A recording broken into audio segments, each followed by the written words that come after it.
வணக்கம்ங்க. சப்ஸ்கிரைப் பண்ண எல்லாருக்கும் ரொம்பவும் நன்றி. அடை தோசை எப்படி பண்ணுறதுன்னு பார்க்கலாம்.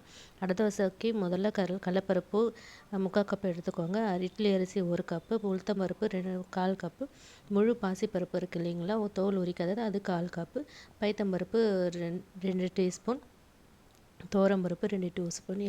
இது எல்லாத்தையும் முதல்ல ஊற வச்சுருங்க. 3 மணி நேரம் ஊற வைங்க.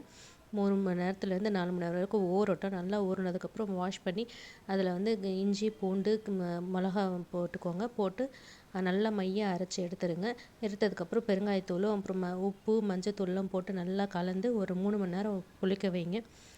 புளிச்சதுக்கப்புறம் வெங்காயம் சின்ன சின்னதாக நறுக்கி போட்டு கொத்தமல்லி கருவேப்பிலெல்லாம் போட்டு மாவு நல்லா கலந்துட்டு தோசைக்கல்லில் தோசை மாதிரி ஊற்றி எடுங்க.